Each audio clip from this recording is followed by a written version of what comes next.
আসসালামু আলাইকুম ফ্রেন্ডস, আজ আমি বকরা ঈদ স্পেশাল একটা গরুর গোশের রেসিপি বানাবো। তার জন্য প্রথমেই আমি গ্যাসের মধ্যে কড়া বসিয়ে দিয়েছি। দিয়ে দিচ্ছি রিফাইন্ড তেল।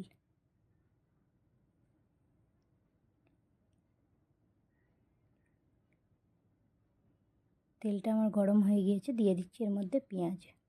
এখানে আমি 3টে মিডিয়াম সাইজের পেঁয়াজ নিয়েছি, এটাকে স্লাইস করে কেটে নিয়েছি।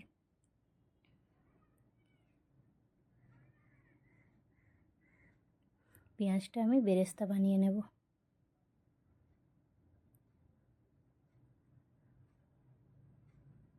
পেঁয়াজের বেরেস্তাটা আমার হয়ে গিয়েছে, আমি এটা একটা প্লেটের মধ্যে তুলে নিচ্ছি।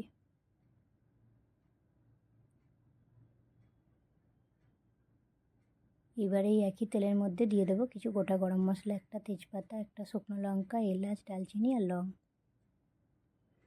এটা একটু নেড়ে নিচ্ছি। এবার দিয়ে দিচ্ছি গরুর গোশ।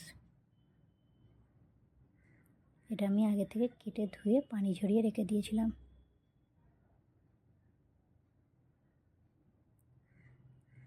এবার এর মধ্যে অ্যাড করে দেবো স্বাদ মতো নুন।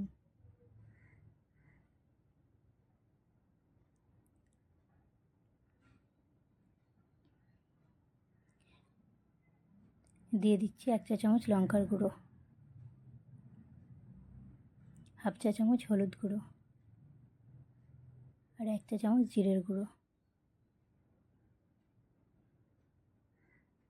এইবার এর মধ্যে দিয়ে দিচ্ছি 1 চা চামচ আদা রসুন বাটা। গোশটাকে আমি ভালোভাবে ভেজে ভেজে শুকনো করে নেব।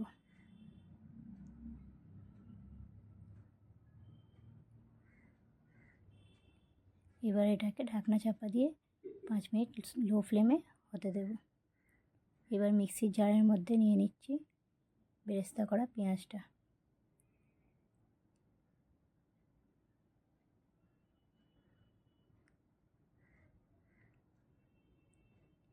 এবার এর মধ্যে দিয়ে দিচ্ছি 100 গ্রাম টক দই।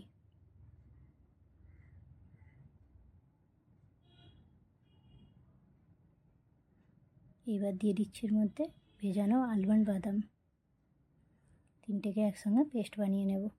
আপনারা চাইলে এর মধ্যে কাজু বাদামও অ্যাড করতে পারেন। পেস্টটা হয়ে গিয়েছে, এবার এটাকে গোশের মধ্যে দিয়ে দেব।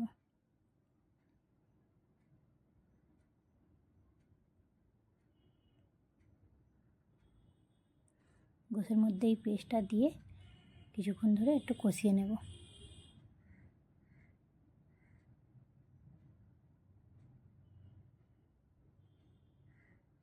এটা আমি গরম পানি অ্যাড করে 7 থেকে 8 বার কষিয়ে নিয়েছি।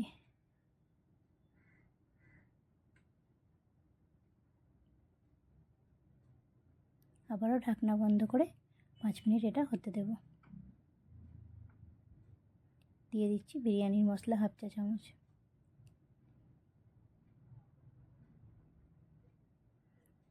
এবার ঢাকনাটা সরিয়ে দেখে নিচ্ছি।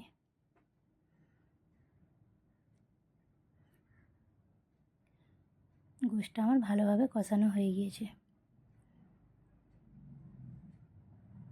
এইবার এর মধ্যে অ্যাড করে দিচ্ছি 1.5 গ্লাস গরম পানি।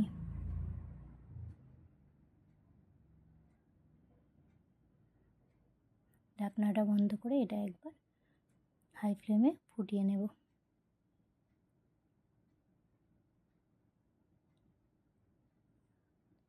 তরকারিটা আমার ফুটে গিয়েছে, এবার এটা লো করে 45 মিনিট হতে দেব।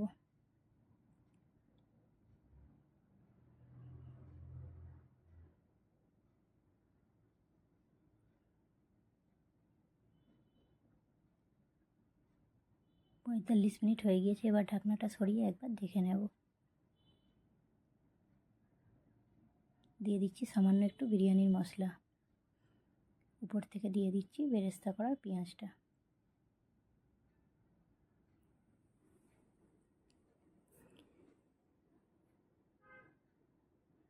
রান্নাটা আমার হয়ে গিয়েছে, এটা একটা প্লেটের মধ্যে তুলে নেব।